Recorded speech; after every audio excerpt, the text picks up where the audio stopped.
Hello, everyone. Welcome and good morning.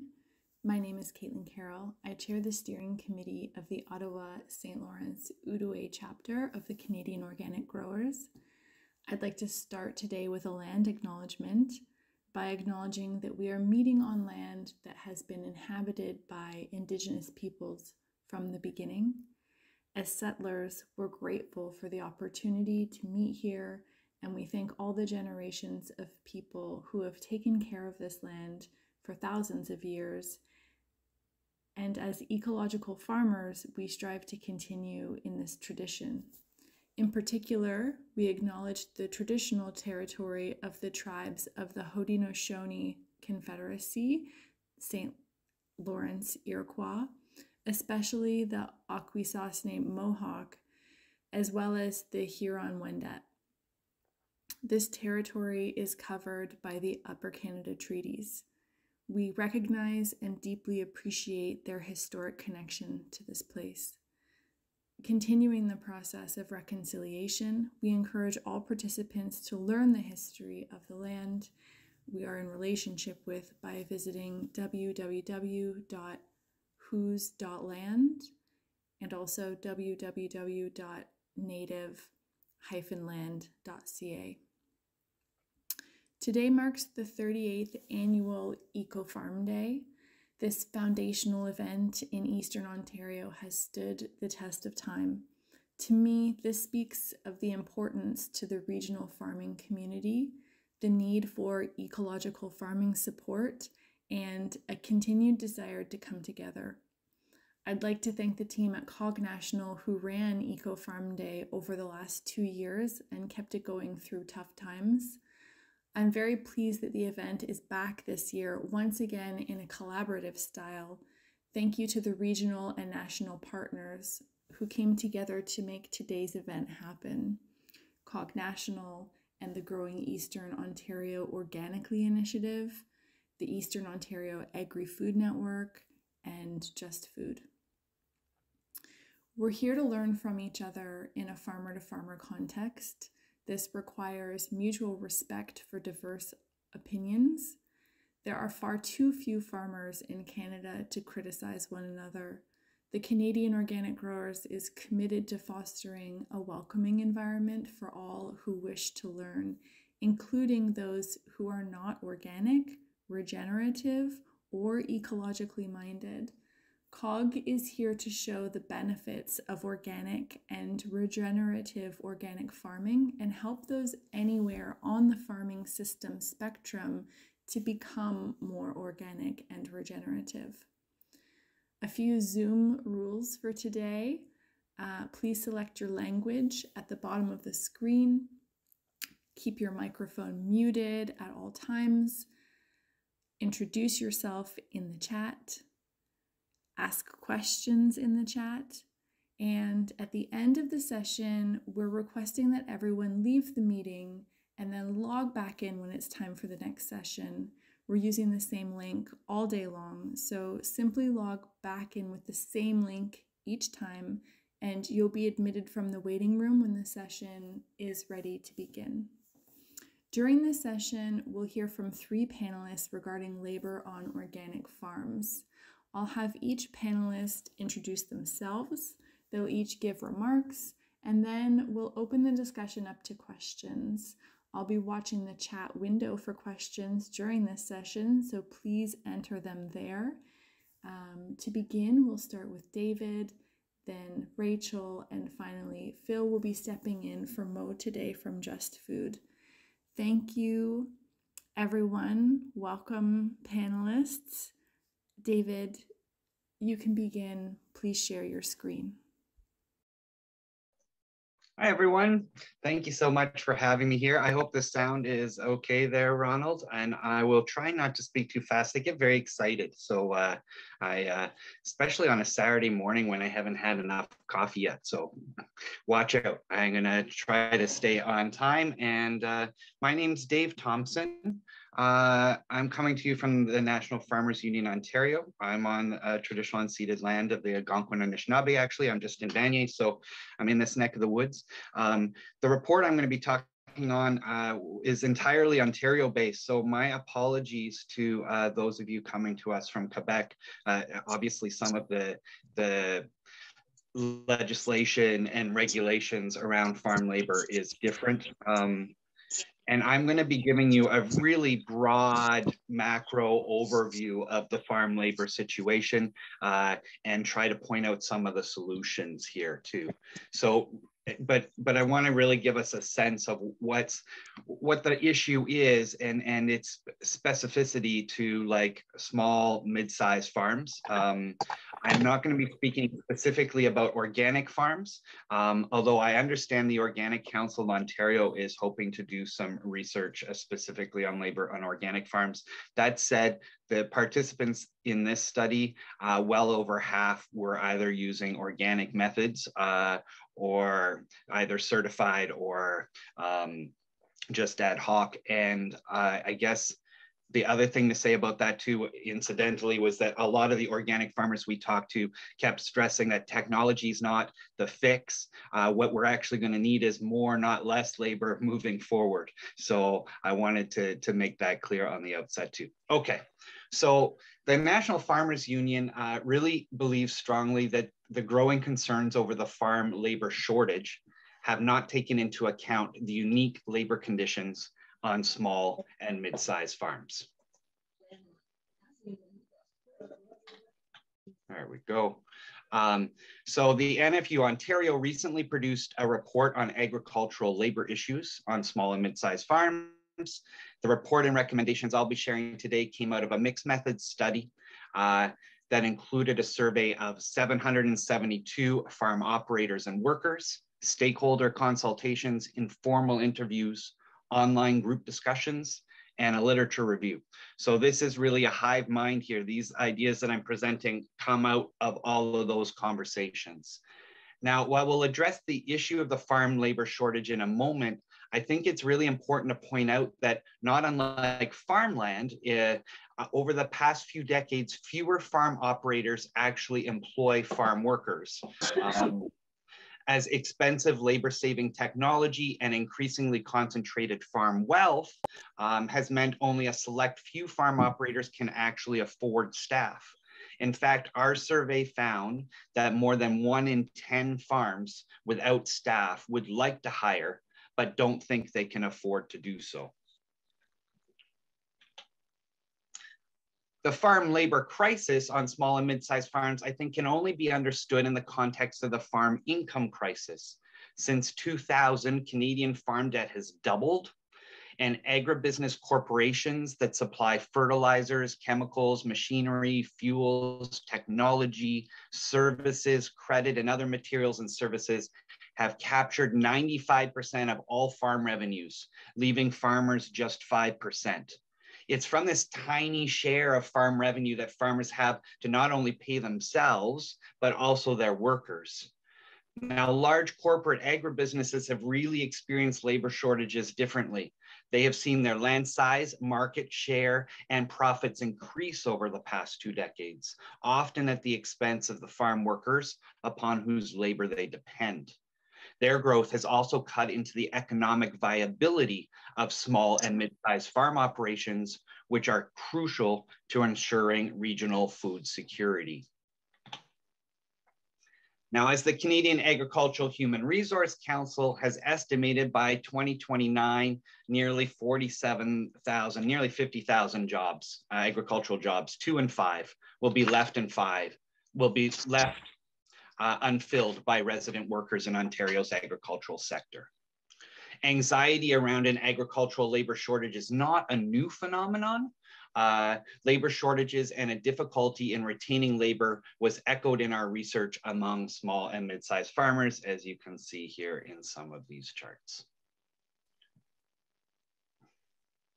To produce food for both Ontario eaters and for export, the agricultural sector has consistently relied on a combination of unpaid, low-paid, or unfree labor.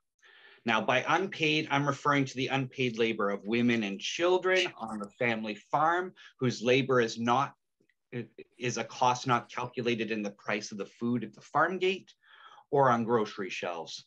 I'm also referring to unpaid internships. By low-paid work, I'm referring to how many ag workers in Ontario are exempt from the minimum wage laws of the Employment Standards Act. Now, while our survey found that 85% of employer residents paid slightly more than the minimum wage, almost 80% of farm workers shared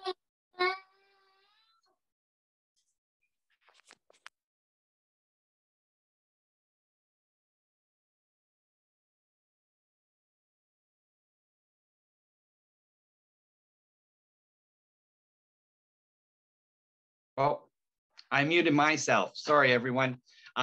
So almost 80% of farm workers shared that low wages was the #1 reason for abandoning farming as a career path. Now, by unfree labor, I'm referring to the temporary foreign workers, which we're going to get into much more detail with Rachel, who are unable to freely circulate in the labor market as they are restricted to work for a single employer and lack a myriad of labor protections and rights. Temporary foreign workers make up only 8.5% of the workforce on small and mid-sized farms, compared to 30% across the entire sector. Now, this reliance on unpaid, low-paid, and unfree labor makes much of the despairing of farm labor shortages ring hollow. It's not the quantity of workers, but the precarity of the work that might better explain the lack of worker participation in the sector. In other words, a shortage of living wage agricultural jobs has led to a scarcity of skilled and experienced workers, and this is really key. So to recap, the reasons for a shortage of living wage agricultural jobs is really complicated. A farm income crisis has left small and mid-sized producers with little take-home income to pay themselves, let alone their essential workforce.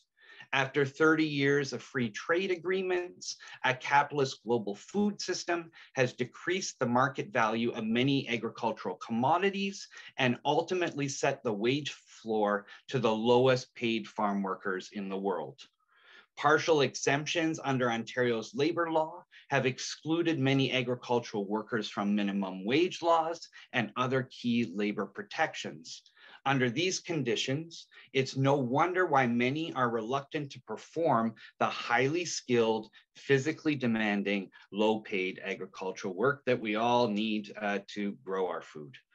So without living wages and incomes, we're unlikely to attract enough Ontarians willing to acquire the skills and dedicate their lives to agricultural production. So if we really want to open the doors to living wage jobs and increase farm incomes in Canadian agriculture without tariffs or other protective market mechanisms, then even more government support is needed. Farm labor grants and wage subsidies, improved access to EI, and ideally a basic income are urgently required to ensure farm workers and operators are receiving a decent annual income, regardless of their hourly wage, farm earnings, or the length of their season. So for the remainder of my time, I'd like to focus on our recommendations and proposed solutions. I'll throw our actual report in the chat after my discussion. Our first set of recommendations, building farm employer and farm worker capacity, suggests measures that farmers and other stakeholders can take to support and grow Ontario's agricultural workforce. The first was to provide human resources training for farm operators. Though they are experts in growing food and managing livestock, small and mid-sized farm operators often do not have the time or the knowledge to adequately hire, manage, and retain workers.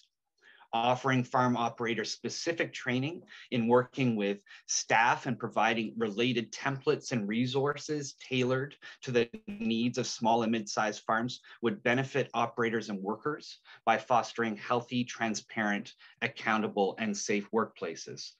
Now, I'm happy to report that the NFUO recently has secured a grant that'll be announced soon to actually provide some of that HR training and supports to farmers. All right, next slide here. We need to promote best practices for farm employers. A majority of farm operators and workers stress that matching farm values and a good management style creates a positive and attractive work environment. On-farm meals and free or discounted produce were also strong enticements for new and returning workers. Although very few farms offered profit sharing or ownership stakes or a supplementary health and dental plan, workers shared that such practices would play a major factor in their pursuit of a long-term agricultural career. Number 3, fund training programs for new farmers and farm workers. The study found that small to mid-sized farms are robust agricultural job creators. In fact, farms under 70 acres were more likely to employ Ontarians than their larger counterparts. Many of the farms surveyed provided extensive farm training and are the knowledge incubators for the next generation of farmers. There's plenty of work on these farms, and plenty of people are attracted to the work and the rural lifestyle. Over 70% of farm workers acquired their agricultural skills from on-farm training. Educational offerings are especially prevalent on small farms and urban nonprofit community farms. Programs like Ignatius Farms' online new farmer training program currently lack stable funding in spite of meeting a real need in the agricultural sector. Additional measures that farmers, farm organizations, community groups, eaters, and other stakeholders can take include supporting cooperative initiatives, improving farmland protection and access. Over 64% of farm workers shared that skyrocketing land prices are preventing them from accessing land, and Black, Indigenous, and people of color face additional barriers to accessing land and achieving food sovereignty for their communities. We need to organize all farm workers under the Agricultural Employee Protection Act. Now that's very Ontario-based, so I won't get to that too much today. We need to increase consumer awareness of the undervaluing of agricultural labor. During the pandemic, many consumers realized that agricultural labor was essential skilled work. That was great, but everyone's worried that that's going to end. So almost 2/3 of respondents would like politicians, farm organizations, and other stakeholders to support a popular movement promoting fair food prices to mitigate farm income security and low pay. All right, moving along here. Our second cluster of recommendations are specific to what we believe is required support from municipal, provincial, and/or federal governments. Implementation of these policies will support the essential work of Ontario's small and mid-sized farms. All of these recommendations are based on our survey and interview data. So we really need to increase and enhance farm labor grants for small and mid-sized farms. Many called for the extension of age qualifications and contract durations for Canada Summer Jobs and the Youth Employment and Skills Program. Incidentally, many farmers had shifted over the past few years from unpaid internships to paid employment, in part because they were taking advantage of these programs and found that they actually got more work out of paid employees than they did interns. We need to overhaul temporary foreign worker programs. I'm going to let Rachel get into that because I know Fenning Farms has been instrumental in lobbying for those changes. We need to enact universal paid sick days. Come on, this is a no-brainer. We need to offer a basic income. Over 1/3 of farm operators and 2/3 of farm laborers considered a basic income to be a top priority to protect farm workers and operators from financial insecurity. In the absence of protective market mechanisms, a basic income would be one of the most effective ways to ensure a decent annual income, regardless of hourly wages, farm earnings, or the seasonality of production. We need to improve employment insurance access. Many farm workers, because of the seasonality of work, don't meet the requisite amount of hours to take advantage of EI through the winter. We need to ease building codes to support on-farm housing. A sizable number of farm employers and workers really wanted municipal governments to prioritize easing building codes that limit on-farm housing while maintaining regulations to prevent large developments on agriculturally zoned land. Okay, So just to quickly conclude then, common values and a positive team culture on Ontario's small and mid-sized farms has continued to attract aspiring farmers, but they're unlikely to stay or become the next generation of farm operators unless we deal with the financial precarity of those who grow our food. So I'm going to stop there. I really look forward to the conversation, but I'm really excited to hear the next panelists too. So take it away, everyone. Thank you so much, Dave. That was really great.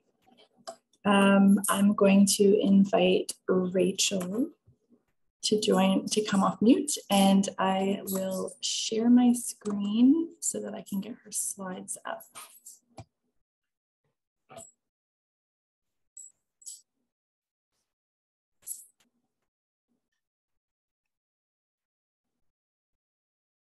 All right, everyone can hear me okay? Yes, okay.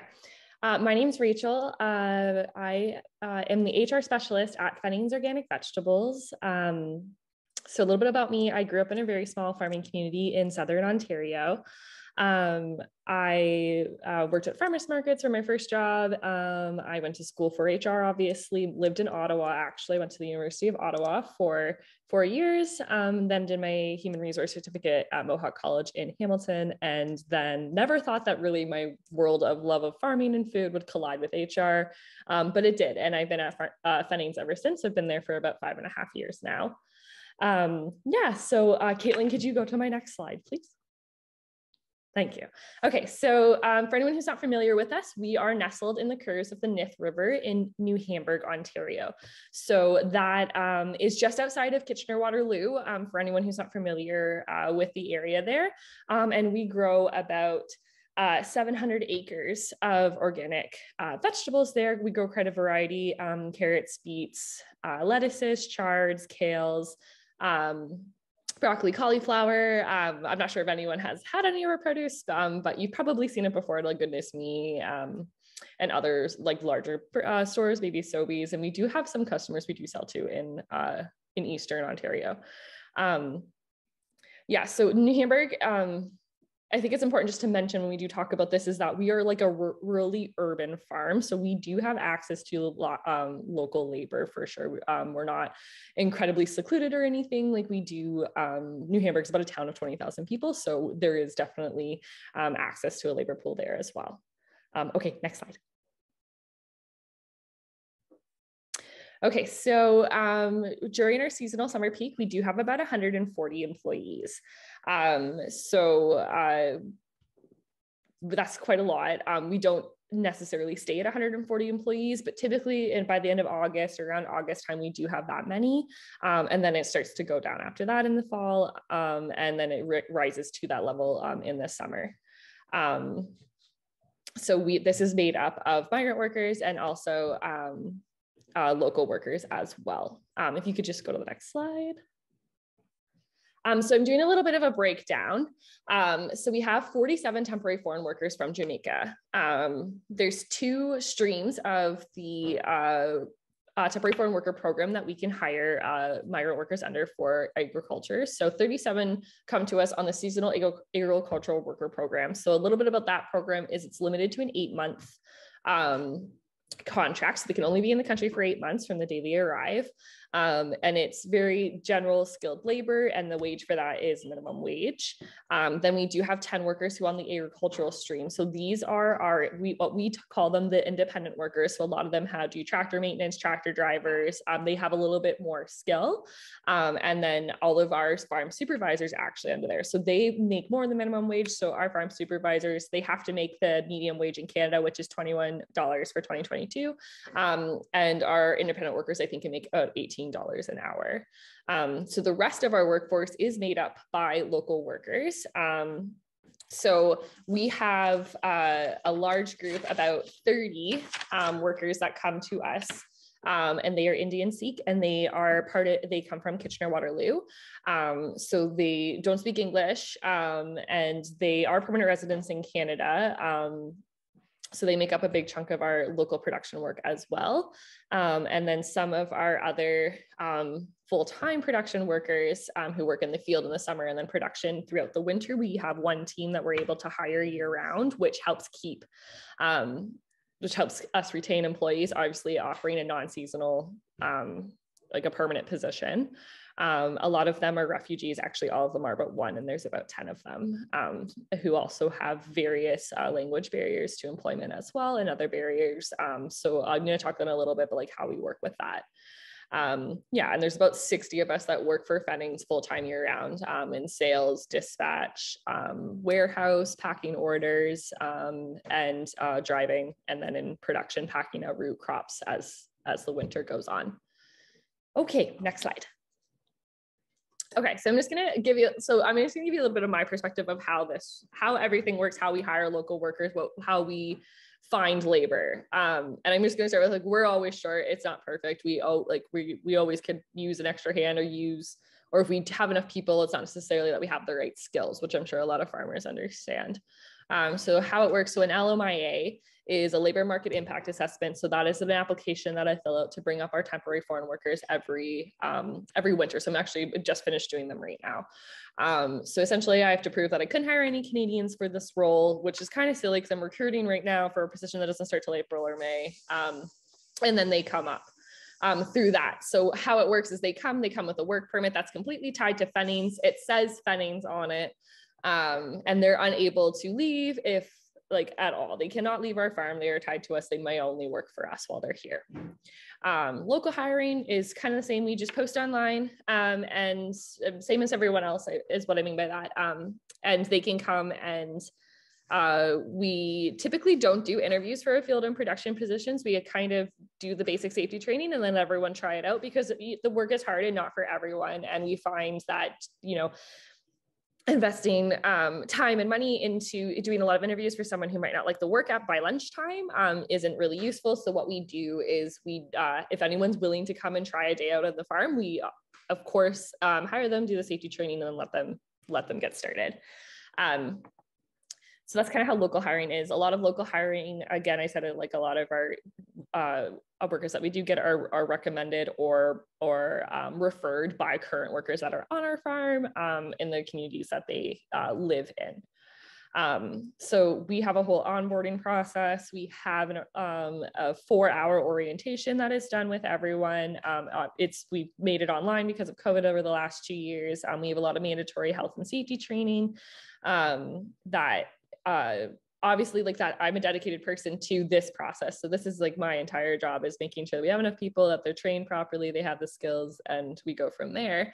Some of the training support. So there are a lot of health and safety or training or HR training companies out there that do offer support for farms. One of the ones that we use, and they would have a chapter in wherever you are, probably as long as you're in Ontario, I believe, and it's called Workplace Safety and Prevention Services. They have discounted health and safety training. They are wonderful to work with. They'll come to your farm. They'll do like tractor safety training. We've used them for. We've had them do a risk assessment walkthrough our entire facility, looking for hazards and that. They are doing effective supervisor training with us this spring. So really looking what's out there and using expertise that you can find. And then of course, almost all of our training, especially in the field and production area, is on the job. So we have supervisors that have been coming to our farm. Almost all of our supervisors are temporary foreign workers, and most of them have been coming to our farm since 2005, 2006. So they are obviously very skilled and very able to then train anyone who does come to our farm. Our temporary foreign workers and our supervisors really allow us to be able to hire an unskilled Canadian or an unskilled anyone who's maybe never been on a farm before and train them and then have them work or see where they fit. If they're not working out with like a weeding team, then they'll go to a harvesting team, for example. So we are able to train anyone who's willing and wants to come and learn what it's like on the farm. Caitlin, if you could go to my next slide, please. Okay, so I'm just going to kind of talk about different ways and solutions that we deal with local staffing challenges and solutions, and then temporary foreign worker challenges and solutions. So I feel like a lot of these topics I could talk, 15 minutes about each and every one of these topics, and I only have 2 minutes, so I'm going to go over them very briefly. I did include my email at the final slide, and we will have time at the end for questions. So if anyone does have any questions for me, I'd be happy to answer them, and you can feel free to shoot me an email and I'll get back to you. So local staffing challenges. So I'm just going to tell a little story about 2020. So spring 2020, it was April. All of our LMAs and all of our temporary foreign workers are delayed, and we don't know what we're going to do because farming, like it's spring, it's go time. We're starting planting, we're starting transplanting. Fields need cultivating, and we don't know what we're going to do because our workforce isn't here. And we actually managed to hire about 20 local Canadians. We're like, this is great. This will really help us get through this crunch until they can arrive. And at that point, we had known they were going to be able to come in May. So that started. And I think one thing that we really need to talk about, that it's a minimum wage job. It's incredibly hard work. It's out in the sun or in the rain and the elements. It's physically demanding. The hours are long. Our shift is 7 to 5 with an hour off for lunch. So it's a 9-hour day. So it's a lot. And when, we're competing with other local businesses or Tim Hortons or, Home Depot, any of those big companies that also offer minimum wage for their job, it's obviously ours becomes less desirable, which is a huge issue. But we managed to hire these 20 Canadians, and all but 3 were gone by the end of 3 weeks, and 1 stayed till the end of the summer. And she was a student, so she worked very part-time hours and then left to go back to school in September. So it's really hard to rely on any kind of local staffing, specifically for any kind of seasonal field position. It is hard for when you think about it, I couldn't afford to work seasonally on a farm because I have bills to pay year round, kind of thing. It makes sense. It's difficult. And a lot of our local seasonal staff does come, our students who return in September, which doesn't work for us because our busiest harvest season is September to November. So it's a challenge for sure. Luckily, with the group of Indian Sikhs that do come from Kitchener to our farm, they have rides, and yes, there's the language barrier, but a lot of them return every year because it works for them. They work from May to November, and then a lot of them return home to India for the winter season. So it's something that's very niche, and I know it's not accessible everywhere for farms, but it's something that works really well for us. And so then kind of getting into that language barrier, and with the production and field and production stuff that we are able to handle year round, I'm thinking of that team in my mind, and I think there's 2 or 3 out of 10 people that can fluently speak English. And it's a lot of that on the job training and showing people. And there's lots of other ways that you can communicate with someone not necessarily speaking the same language. And it's just the way we've adapted our training and the way that we, of course, it takes more effort and we have to put more time into training someone who may not speak English, but you can still show them the work, and they're so willing and engaged that it works out. So that's kind of how we work with any kind of local staffing challenges, but we're always short in the summer and we're always hiring. We kind of always have a help wanted sign at the end of our laneway. I always have postings running on Indeed or any online job boards, but a lot of word of mouth, those things, but it's always been a challenge, but that is one way that we've found that we can hire workers and keep them through the season is finding referrals from within the team that we already have here, of other people that they may know in their community, other refugee families that they may know that can come and work for us. So that is unfortunately a lot of how we do our training, or how it works for us. I wish I had more solutions and things to give you guys of ways, but that is kind of how it works for us. So then to get into the temporary foreign workers, and all of the issues and challenges with the temporary foreign worker program, this is such a rabbit hole, so I'm going to try and just keep it very high level. And if you are interested in learning more, if you're maybe not familiar with it, I have also on the last slide, I have all of our Fenning's social media linked there. We talk about it a lot. We're very open about it. Yes, thank you, perfect. So if you want any more information, definitely check out our page and then reach out to me and we can have a conversation. So the temporary farm working program is, I think I already told you about this, that it ties a worker to our farm. They are not able to leave our farm should they want to, for any reason. They cannot go and work for another employer while they're here. They have to work for us. And I had mentioned that a lot of our employees have been coming for 20 years and they're still unable to live here permanently. They are permanently temporary working for our farm, and the skill and the labor and everything that they bring to our farm is completely it's indescribable, how it's invaluable. I can't describe how important it is that we have them on our farm, and they are never allowed to come and live here. They're never allowed to come and have their families live here. And they spend years and years and years working in Canada and are never able to actually live here. They spend more of the year, like we have 3 workers that are on 2-year permits, and it just keeps getting renewed, and they're unable to, but they live here all the time. It's really silly. We have a lot of other workers who are on 10-year or 10-month permits, and it's the same thing. So it's really tough, and they come they come with all, from a human resource perspective, they come with a lot of they're already vulnerable. They already have all these other things stacked against them, that it's really hard for working with that and managing that, and then being away from their families and not being able to go home every night to their families. It's a lot. They have a lot more challenges than any of us can even imagine that they go through. So trying to make sure they're comfortable while they're here and supporting them in any way that we can is something we really try and focus on, and we really advocate for changes and overhaul to that program.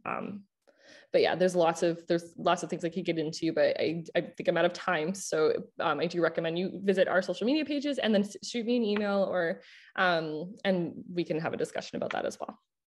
Okay, thank you. Thank you. Thanks so much, Rachel. That was wonderful, very interesting, and lots of great, illustrative stories. And you have such a unique view of the situation. So thank you for sharing that with us.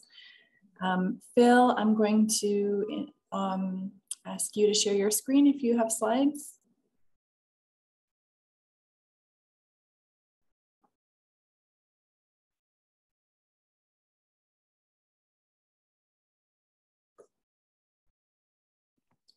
Great.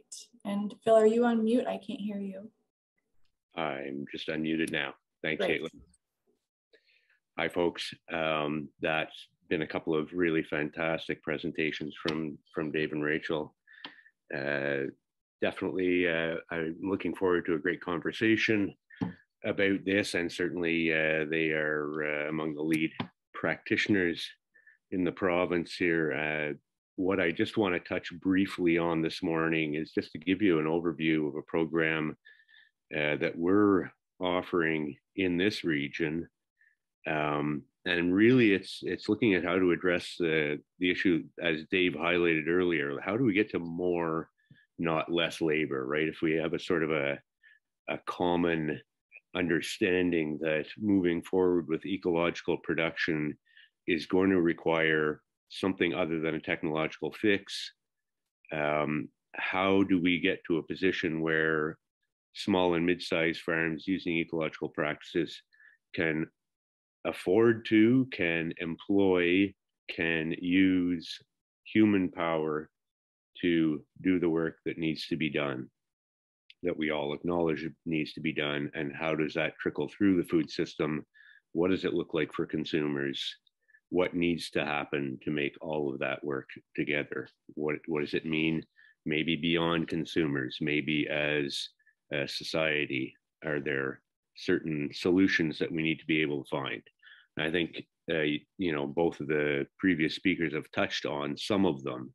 It may require things like work assistance programs, things like funding for training. So we need to find a way to make that fit into the systems that will be sustainable and viable long-term, that will allow, our small and mid-scale farmers in this region to continue to grow and produce ecologically and feed their neighbors in this region. So the program I'm going to just briefly talk to you about, we call New Roots.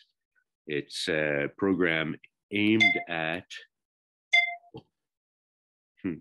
not letting me advance my slides. That's what it's aimed at.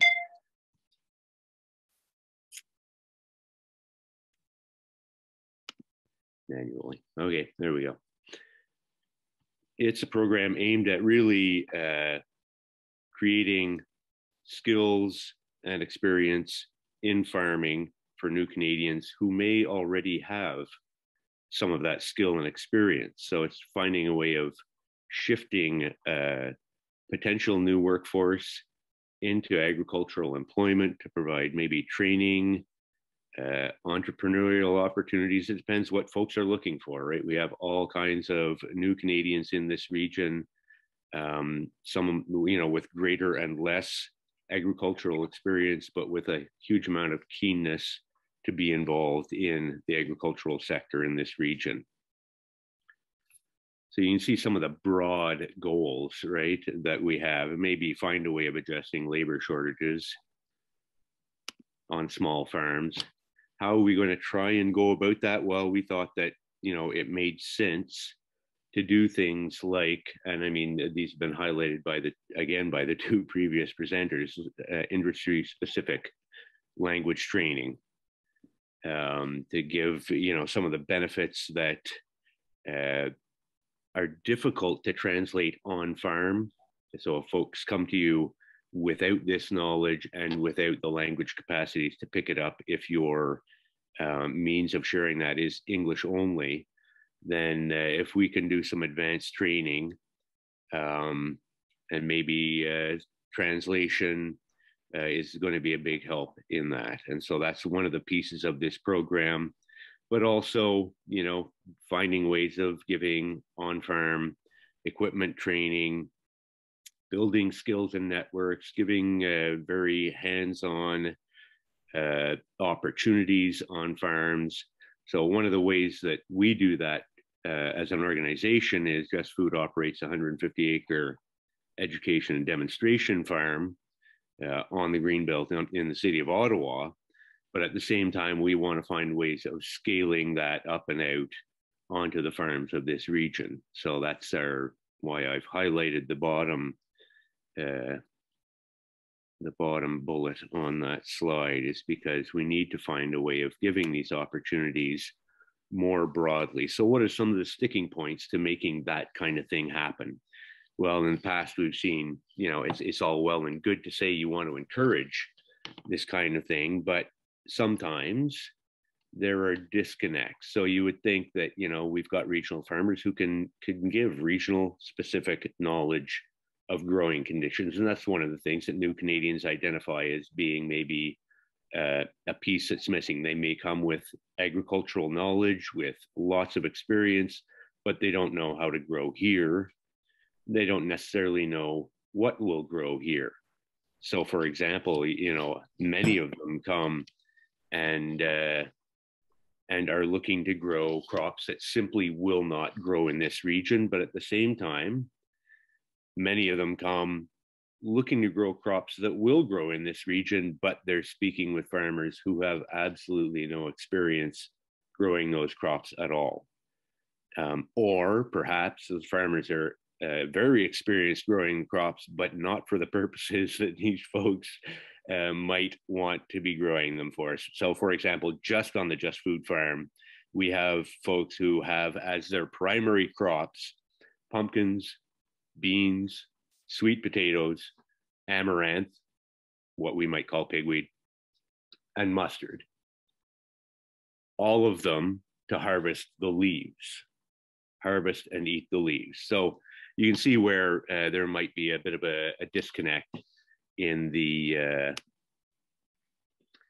crop-specific knowledge that might be required to pass on and to train in that. So it's actually an opportunity for sharing knowledge. But of course, one of the biggest barriers that often gets talked about on farms in this region is the language barrier. So the approach that we're taking to try and solve this is both translating the materials, the reports, some of the online materials that are needed by the trainees, but also to use simultaneous translation online for some of our online sessions in, for example, French, Arabic, and Mandarin, in an effort to get some of the folks who have been most desirous of taking our training opportunities an opportunity to learn in their first language, while at the same time seeing what that might look like in English as well.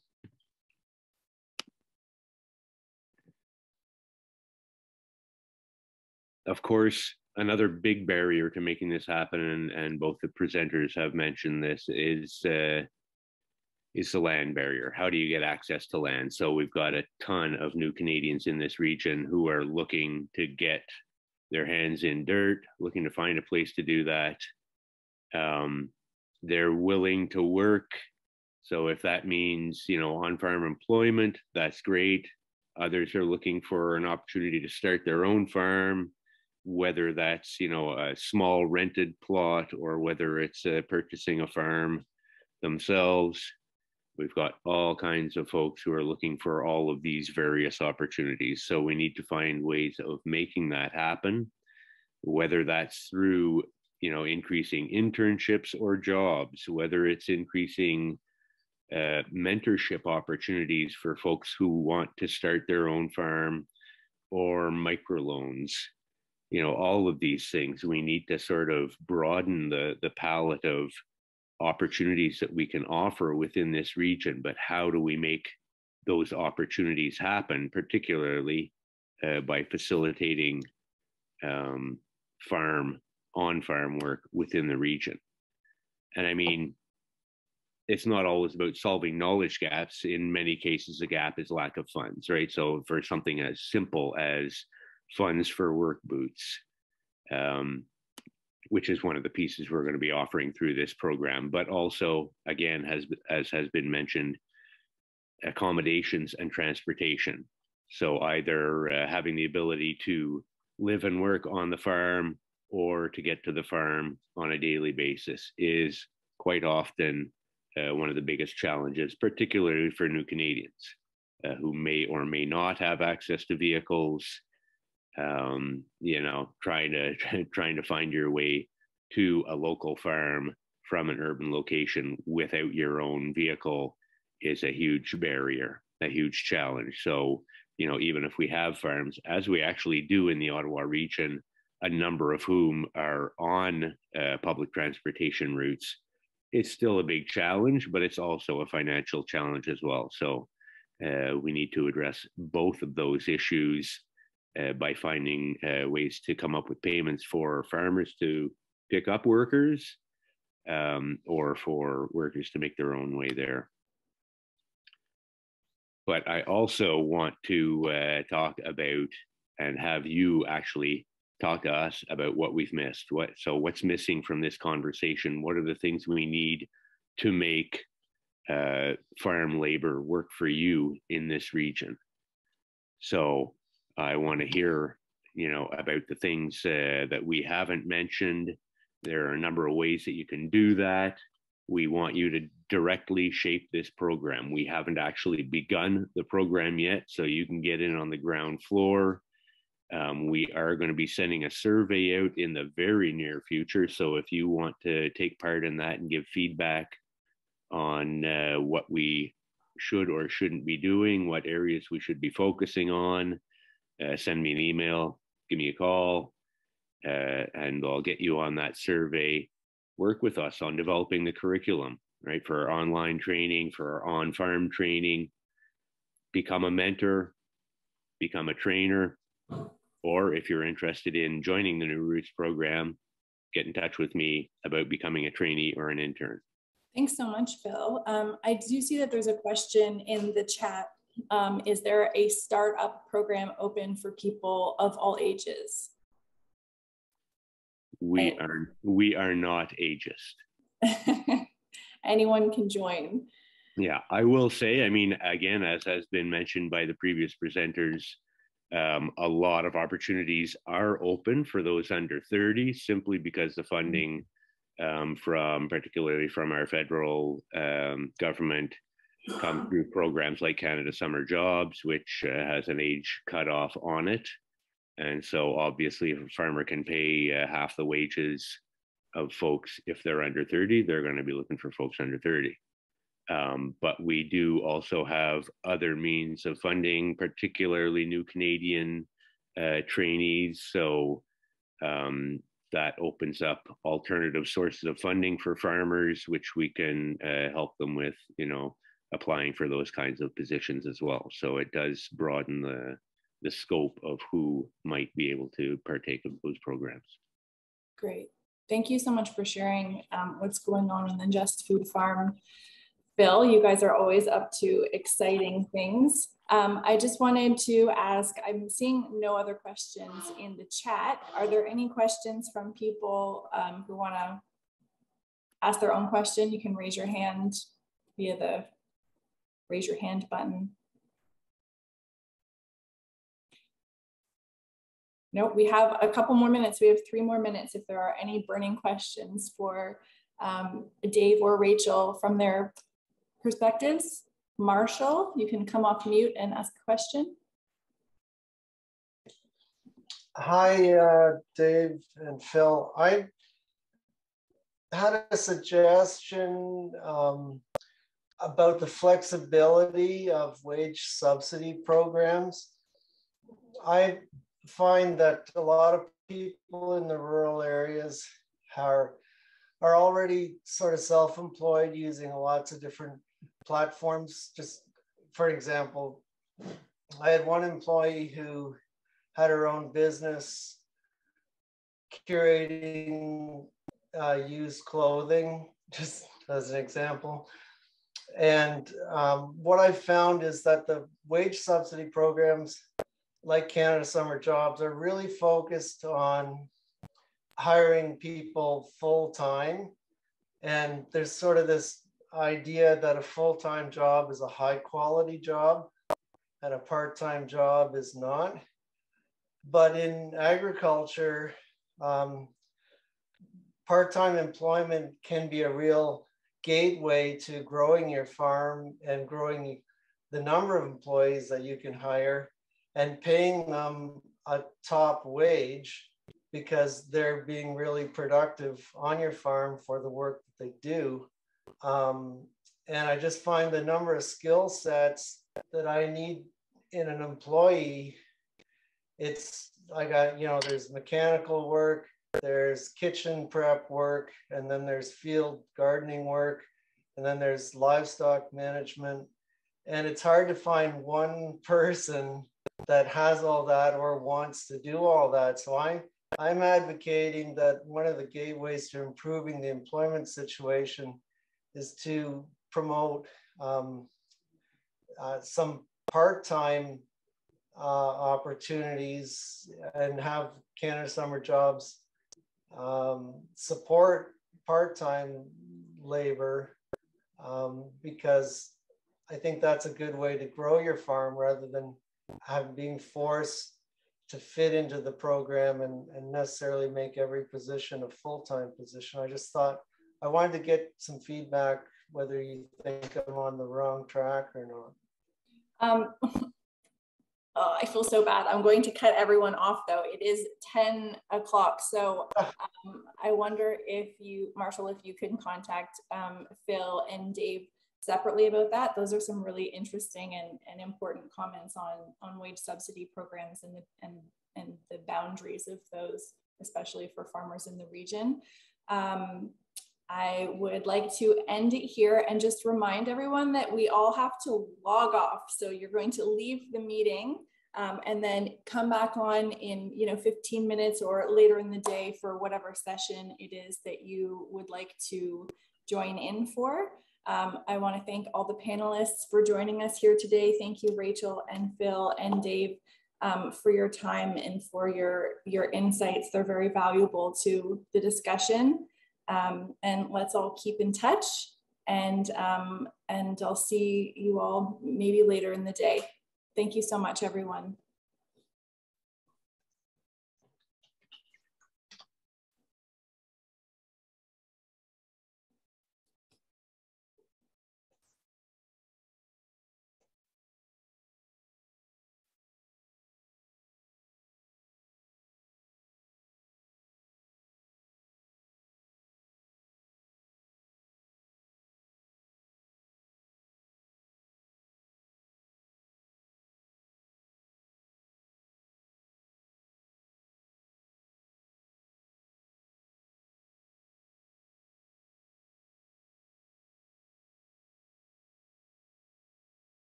Eric, would you like me to eject as well? Sure, yeah. Great. Yeah, we're just putting everyone in a waiting room. If you want to stay on the line, that's fine, but you'll have to be put in a waiting room while we get the other speakers out for the next session. And we will be talking more about labor in the other sessions too.